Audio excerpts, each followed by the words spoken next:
My name is Sarah Smith, and this is my second year coaching in the district. But before that, I taught first grade for 10 years.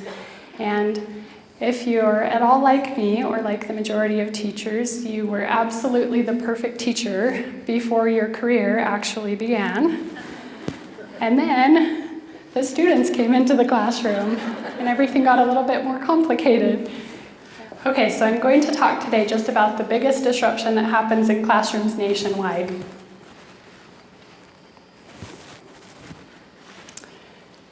And I'll start by admitting to my first year defeat. Yes, that's me in the chair. The little boy that's sitting directly behind me when we got the class picture back said, "Miss Smith, why were you sitting in a wheelchair?" And I was like, "It's a rocking chair." I didn't use it the next year. At any rate, my first year was an absolute disaster. It was chaotic, it was awful. There was this dull roar every day, all day, that I couldn't get rid of. And my principal came to me and he said, "Sarah, you've got to figure out this classroom management thing. You could be a great teacher if you could get a handle on that." I found out as I delved into the research that I was making a really huge mistake that's most commonly made by all teachers. And that is that sometimes I was validating their callouts. Let me really specifically define what those mean before we keep going. A callout is anytime a student says anything without the teacher's permission. Comment or question. If the student says it without a teacher's permission, it's considered a callout. Validate is when the teacher acknowledges the content of what that student has said, for good or for bad, positive or negative. I have the picture of the rat up here because I want to talk just briefly about the word sometimes. My biggest problem is that sometimes I was validating the student's comments. So tell me about this rat. If he pushes that lever and a pellet of food dispenses every single time, what happens to the behavior? Increase or decrease? It increases, right? Yeah, lever pushing behavior will increase because it's on a fixed schedule of reinforcement. However, if the rat pushes the lever and no food dispenses, what happens to the behavior? Decreases, yeah, absolutely. Which is called putting the behavior on extinction because it no longer happens anymore.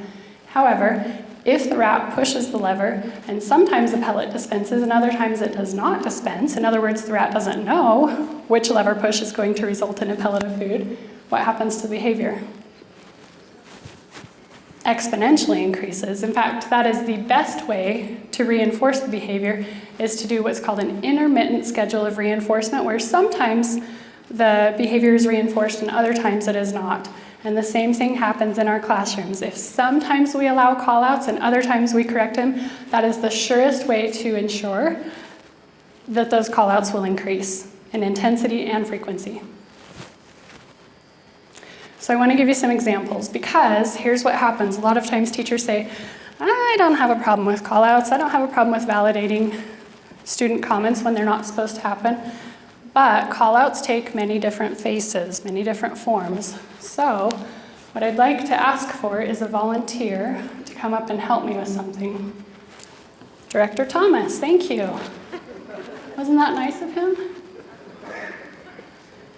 Gary Thomas is our Director of Elementary Education, in case you didn't know.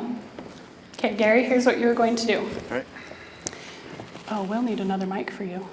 I have one. Or we could share one.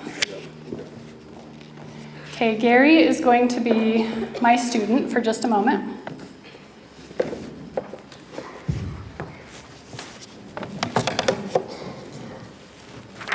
There's yours. And here's what's going to happen. I, as the teacher, am going to say something as I would in a classroom, and you're going to respond as students often do. And I'm going to validate every single one of these callouts, okay? Okay, students, what is an example of a noun? A book.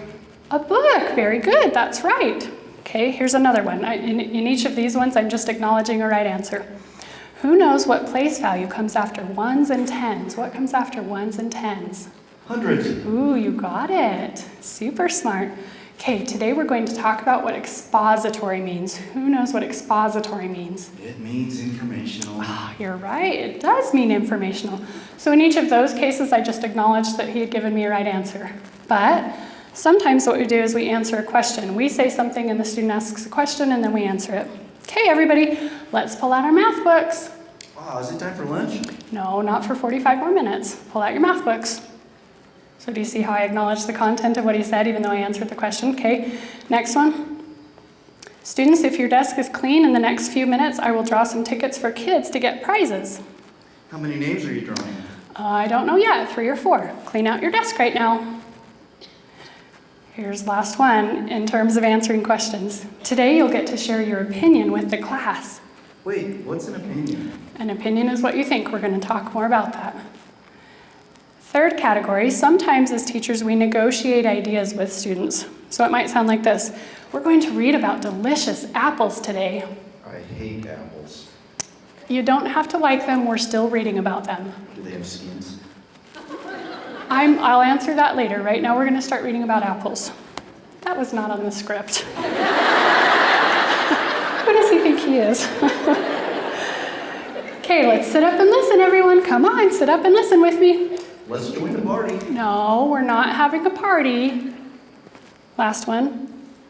Okay, everyone, let's be excited and still follow directions. Can we do that? Let's not. Yes, we can be excited and still follow directions. So even though it has a tone of reprimand to it, I'm still acknowledging the content of the comment the student has made. Last category is that sometimes we allow students to correct us and validate those types of callouts. Students, today is February 15th. Say it with me. No, it's February 16th. Oh, you're right, it is February 16th. Next one. Everybody, can we give Mia our attention? It's Maya. Oh, is it Maya? I'm sorry, I pronounced that wrong. Okay, everyone, stand up. It's time for centers. No, it's time for groups. Oh, you know what? I do usually say groups, don't I? I'm sorry. So in each of those cases, I allowed the student to call out in order to correct me. So if you're thinking like, I don't validate callouts, I want you to be aware those are the different faces callouts can wear. Where we acknowledge a right answer, we answer a question, we negotiate ideas, or sometimes allow the students to correct us that way. Let's talk about some risks of allowing call out. I'm only going to talk about 2. The first one, can you read what it says? I will not drop out, I am the teacher. The first major risk you take is that it interrupts your instruction. And if you're allowing call-outs, especially while you're instructing, it's incredibly disjointed and disconnected for the students. So I have a 1-minute clip I'm going to play for you, and it's me with a group of students where I'm allowing them to call out, I'm validating what they say, I'm responding conversationally to them, and I want you to notice, even though it's only 1 minute, there are 5 different call-outs, and I want you to notice how disconnected the instruction begins to feel. Okay. The next word I want to do with you is the word perform. Will you say perform 3 times? Perform, perform, perform. Do you already know what it means? Yes, it means that you put on a play in front of an audience. To put on a play in front of an audience. You got it. It looks like they're joking. It kind of does look like they're joking, but let me tell you what's I happening. can't see. You can't see? That's what I could guess. If you perform, it means you put on a show in front of somebody. Maybe you sing, maybe you dance, maybe you act like in a play. What act are they doing? The act they're doing, I'm not really sure. It just says these children are performing in a school play. In my class, they had words of what they were doing. Oh, yeah, this one does, it just tells the word perform, but it doesn't say what the play is. Let's see, what was I going to tell you? Oh, you can sing, you can dance, you can act, but if you do it in front of other people, that's called performing. Reese, turn all the way around. Thank you. By the way, I really did lose my train of thought. That was not staged, and I hadn't asked them to call out. That was a genuine classroom interaction. So it's frustrating that when we have callouts during instruction, it interrupts our instruction, which you might think is just frustrating for the teacher. And it is, because as teachers, then we have to resort to attention signals and reprimands and praise in order to bring the students back with us and get them back on track. But it also decreases student performance. When we allow callouts like that, it reduces the amount of time we can spend on good, connected instruction, and it decreases what the students can take from it. It decreases the amount of time they get to hear rich, connected instruction. So here's the question I want to pose. What about that teacher who can still maintain control? Because I've been in classrooms where the kids are not overly disruptive. The comments that they're calling out and the ideas that they're contributing are relevant and they're helpful and they're accurate, and the classroom is by no means out of control. That's just how the teacher presents. He or she just kind of has a discussion with the kids. I want you to think about, in a case like that, what would be the risk that you still pose to your students? It interrupts think time. Say again? It interrupts think time. It interrupts think time. Nicely demonstrated. Thank you, Gary. That was staged. It does. It interrupts think time, doesn't it? If we allow callouts, not only does it interrupt our instruction, but it also interrupts our think time by those kids who are so quick to be able to give us correct answers. Which again means that student performance decreases. I could talk about all of the ways that interrupted think time decreases student performance, but I think what I want to do instead is tell you the ways in which allowing think time promotes student performance. So just a couple of ideas for you. And this comes from research that was first conducted by Mary Budd in 1972. And since then, it's been supported by mountains of other researchers and mountains of other studies. So she found that when you give students adequate think time, the student responses that you get tend to be longer. Students tend to give more detail in their responses. They tend to support their thinking with reasoning and logic, and that students tend to perform better on cognitive level tests in math and in science and in reading. So a really, really quick and easy way to improve student performance is to give them think time and not to let the peers talk over each other or interrupt each other's thinking, even if it's being done in a controlled and on-topic manner. Does that make sense? Okay. How do I handle callouts? If we agree that they interrupt instruction, we agree that they interrupt think time for students and that they will ultimately decrease our students' performance, how do we handle them? I hope already you know that you're going to have to state that as an expectation for the students. I'm going to assume that you kind of know that part already, and that you also know you have to be praising desired behavior if you want callouts to extinguish. But if you're only doing that, you're only getting at the surface of the problem. When I would go out into my garden this summer and weed with my daughter, I would get through one vegetable bed in the time that she would get through 2 or 3. And at first I was like, I guess I'm getting old. She is just so much faster than I am. And then I went out into the garden, even just like the next morning after we had weeded together, and guess what was sprouting up in the little beds where she had weeded? Weeds. Because she wasn't pulling the weeds, she was picking the weeds. She was only getting the surface of the problem out. If you only state an expectation and you only praise what's right, the same thing will happen in your classroom. It will make some difference, but not enough to eradicate the root of the problem. So here's what I'm going to suggest. That in order for you to really eliminate callouts in your classroom, they have to be corrected. Here are 4 responses that I really like to rotate through and that are supported by research that will reduce callouts in a classroom. The first one would be to say to students, when a callout happens, oh, I haven't called on anyone. So you might say something like, students, today we're going to learn about opinion writing. And somebody says, wait, what's an opinion? Oh, I haven't called on anyone. And you let them know that because they have not been called on, they're not going to be able to share that comment. Or even if they have shared it, it's not going to receive validation. You can also say something like, your voice is off or your mouth is closed. So it would look like, students, today we're going to learn about opinion writing. Wait, what's an opinion? Oh, your voice is off. So that even if they've asked that question, and even if you are going to address it, it doesn't receive validation at that point. However, if you say those two all the time as students call out during instruction, that can become as annoying as the call-outs, right? That you have to keep stopping your instruction to say, I haven't called on you, your voice is off, mouths are closed. So my favorite one of these corrections is actually this third one, hands up, shake head. So that would look like this. Students, today we're going to learn about opinion writing. Wait, what's an opinion? Oh. That's what it looks like. And I'll give credit where credit's due. I got that from Karen Merritt, who's back there, because I student taught with Karen Merritt, and her classroom is unbelievable. Students are so on task, so quick to follow directions. And when they call out, I got that from her. I'm going to show you again, because this is Karen Merritt, okay?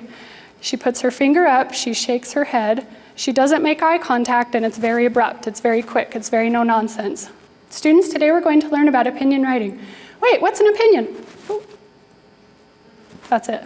That's what it looks like. Anyone want to video that? I'm just kidding. The third one you can say is, I'll take a quiet hand.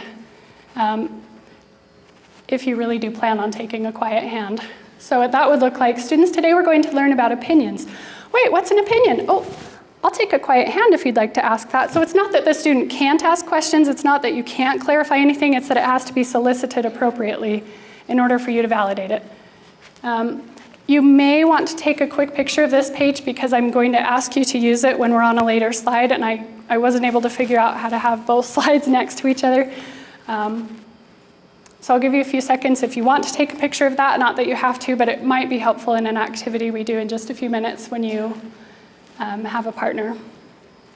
I haven't called on anyone, your voice is off. Hand up, shake head, I'll take a quiet hand. So that same child that said, what's an opinion? After you say, I'll take a quiet hand, she immediately raises her hand quietly. Okay, I get that question a lot, yeah. So if you say, I'll take a quiet hand, and that same student who just blurted out then raises her hand, can you call on her? I think the answer is yes, as long as the hand was raised quietly that time. Yeah, thanks for asking. Okay, let's go to the next slide. In this video that I'm going to show you next, this is the same group of first graders that you saw just a little bit ago, and you're going to see when the video opens that the callouts have kind of gotten out of control. It's going to be kind of loud, it's going to be kind of noisy, and what I want you to watch for is I'm going to state the expectation that they need to raise their hands. I think I even build in praise for hand raising, and then you'll see 3 different callouts that are corrected through one of these 4 corrections I just showed you. Great. The next word that I want to show... I did Shrek. I didn't. You did Shrek? Yeah, wait. I was going to tell it Sugar. Oh, you were? Yeah. Okay. We did Chickamoo. Chickamoo. Did you? Okay. It's called Chicken. We did Moana. You did Moana. Did you? Boom, boom. You know what, first graders? I want your eyeballs on me because I think we need to have a talk about something. Go ahead and sit flat on your bottom. Reese, fold your legs just like Allie and put your hands in your lap. Okay, look at my eyeballs just like Mark so I know you're listening. Susan, just like that. I've noticed a problem that's happening. And I think it's my fault because I haven't been very clear about what I wanted you to do. So let me tell you what I want you to do while I'm here. Ready? When I'm here with you and I'm teaching, if you have something to say, I want you to raise your hand. And the reason I'm going to ask you to do that is because I have too many kids who are just calling things out, and then it's hard for me to tell you what we're supposed to learn, and not everybody's getting a turn to talk. Seth, I don't think you've said anything, have you? You've just been sitting politely, but lots of kids keep talking the whole time. So I'm going to make a rule that goes with my classroom rules poster right here, and it says, raise your hand to speak. Will you read it with me? Raise your hand to speak. What's up, number 1? Oh, I didn't call on you, Jax. From now on, I will only call on you. I will only listen to what you have to say if your hand is raised and if I call on you. Let's do a quick practice. This is called Who Knows How to Raise Their Hand to Speak. Raise your hand if you can tell me your favorite color. You can only choose one, and I'm only calling on kids who raise their hand quietly. Hadley? I like every single color. Every color. Isla? I like pink. Pink. She raised her hand. She likes pink. Thank you. Noelle? I like every single color except orange. Okay, you can only tell me one color. Every color except orange. Just tell me one color. Dominic? I like red. Red. Perfect. I like purple. Oh, I didn't call on you, Piper, so your mouth is closed. I'm only calling on quiet kids. What I'm going to do, when I see you following the rules and raising your hand to speak, I will add a little magnet. And as soon as you get all 10 filled up, then we're going to be able to watch something on YouTube called a Kid Snippets. Some of you might have heard of Kid Snippets before, but you'll get to watch one as soon as all of these are filled up. So I'll be watching for kids who quietly raise their hand if they have something to say. Okay, so a couple teachers that have seen that video before have asked me, so did you stage that? Did you tell the kids to call out and say those things? And the answer is absolutely not. No, I didn't have to. Here's what I did. When I first went into the classroom, I stated the expectation that they raise their hands. I put up the rules poster. I praised kids who were raising their hands, but then all I had to do after that was sometimes reinforce call-outs and sometimes not reinforce the call-outs. Remember the rat? And it instantly increased the intensity and frequency of the call-out behavior. I see a few people raising hands. I'm going to ask you actually to keep your hands down till the end, till we have our Q&A session, just because of the mic situation with the video. I hope that's okay, but let me tell you what happened after this video. I went back, and it was an hour-long video in total, and I went back and scored, okay, in the 12 minutes before I really started correcting call-outs, how many call-outs were there? Guess how many? 97. 97 call-outs in 12 minutes. That's 8 per minute, in case you want the math. After I stated that expectation that you just saw, we're going to raise our hands from now on, and I started correcting every single call-out. As soon as I did that, I only had 5 call-outs in the next 49 minutes. And had I stayed with that class, had I been in that classroom and continued to be with those students every day and continued to correct call-outs when they happened, it wouldn't have been more than 2 or 3 days before call-outs extinguished completely, and they weren't happening ever. I didn't have to correct them. Why? Because lever-pushing behavior is never reinforced. It's put on extinction. So I'd like to do a practice. Here's what this is going to look like. I'm going to ask you in a minute to work with a partner, and I'm going to ask as a teacher, I'm going to ask you in column 1 to be a teacher and the other person be a student, and whoever is teacher or student, stay that role for the entire column. And all I want you to do is practice correcting the call out. In column 2, same thing, but now you're switching roles and the other person will be teacher or student. And all I want you to focus on is what those corrections look like. I recognize that you have to praise good behavior. I do. I recognize that. And I recognize that you have to state the expectation and be super clear about that. But that's not this. This is just practicing corrections. And I think I'm only going to give you 3 minutes, which is not much time, but I'll give you 3 minutes. Would you practice with a partner, one of you being teacher, one of you being student, starting in column 1? Go. I want to address something in the last 10 minutes before I close, because I hear this comment all the time from teachers. Teachers who say, you know what though? I'm okay with a little noise in my classroom. I don't want to be super militant. If I have to pick between Miss Honey and Professor Umbridge, I'm going with Honey. Like, I don't want to be that teacher that kids are scared of.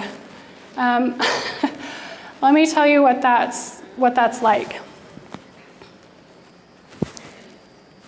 Thank you. My daughter Isabel, who is in 6th grade, has this eraser collection that she has had from the time she was 2 years old, pictured on the left. And she has the erasers lined up in nice, neat rows, and they're color coordinated, and they're just lovely. And a few weeks ago, her 1-year-old cousin Dawson came to visit us, and her closet doors were open, and he started crawling toward the erasers. And I said to her, Isabel, if you don't want Dawson to touch your erasers, you better close the closet doors. And she said, oh, Mom, I actually don't mind if he just touches 1 or 2. That would be okay. And we chuckle because why? Because we know that's not realistic, right? We know that a 1-year-old cannot handle doing that. The same thing is true for conversations in our classroom. We cannot leave it up to students to discern when a call-out is appropriate and when a call-out is not appropriate, what call-out is appropriate and what call-out is not appropriate. And even if they could discern 100% of the time which call-outs were appropriate and helpful, what does it still interrupt for those other kids around them? Think time. Yep, absolutely. Not only did he mess up her erasers, he tried to eat them. Kids cannot handle loose parameters like that. We have to state the expectation that talking happens on the teacher's terms, not on the student's terms. And by the way, I'm not saying your students should be silent, but Audrey's going to talk about how they should talk. So this is cute Shelby Olsen. I caught her on Crazy Hair Day, much to her dismay. Shelby, where are you? There she is. Just kidding, I knew where you were. I caught Shelby on Crazy Hair Day, and we had been talking about this idea of call-outs, because she had said, my kids are so hard this year. They just talk all the time. And so that class that you saw I was working with, she just carried that behavior over and said, okay, I'm going to just start correcting call-outs all the time. And at first, the behavior didn't improve. The call-outs didn't extinguish. But then she finally realized what was missing. And I'm going to let her tell you what that was when she finally started correcting every call-out and not just some of the call-outs. So the first part that we just missed is me just asking her, okay, so tell the camera what you just told me about how this behavior has improved in your classroom. Okay, so you said your kids were way more quiet today, and tell me why. What did you do differently than before? Well, basically, I've been watching the tips videos. Even though I'm like a 7th year teacher, I've been watching the tips videos to just kind of make sure I'm doing things right. And just the correcting how our mouths are closed, things like that. I was doing it, but on the video it said there's just like this hum throughout the day. And I was like, why is that happening? And I remember Sarah saying on the video, every time I go into a classroom, it's because you're not catching it every single time. And I realized in my teaching, like I was really good during phonics, I was really good during math, but like on downtimes, like transitions or lining up, or when we're having just a little discussion on vocabulary at the rug, I wasn't doing that. So then when we come back to phonics, it was like starting over again. And today, I just, every single time, and I just try to be more positive than negative, like she said. And when I first started doing it, like at the beginning of the year, I felt like I was just really, our mouths are closed, and I felt like teaching wasn't fun for me. So I kind of laxed off a little bit. And then today I just changed my attitude, and I just went up to kids and I was like, our mouths are closed. Oh, I love how you're sitting quietly. I love the quiet mouths. And my attitude was different because I didn't feel like I was still catching everything, but I was doing it in just kind of a quick, quiet way. And my kids were like, it was like night and day today after how many weeks of school. It was like they were so quiet. So it was a good day. Love it. And I love your crazy hair. So Thank you. Yeah. Thanks, Shelby. Love ya. What I love that she said is that I was still catching every single one, but I was just doing it quickly and we were moving on through instruction. I think that's the key. So here's what I want to end with. If you eliminate callouts in your classroom, you will live happily ever after and everything will be rainbows and butterflies. Not. This is just a strategy. It's not a miracle. But it will significantly reduce problem behavior in the classroom. It will allow you as the teacher to take control of the conversation, and so many other behaviors will fall into place for free. Lineups happen more quickly and smoothly. Transitions within the classroom happen more quickly and seamlessly. Substitutes who come into your classroom will say, wow, your class is really well managed. This was actually okay today. And what I think is the biggest benefit is your instruction will be able to happen without being interrupted, and students will have the think time that they need to really succeed. I didn't mean to end on a rhyme. Students will have what they need to really succeed, but I think that's a good stopping point. There you go.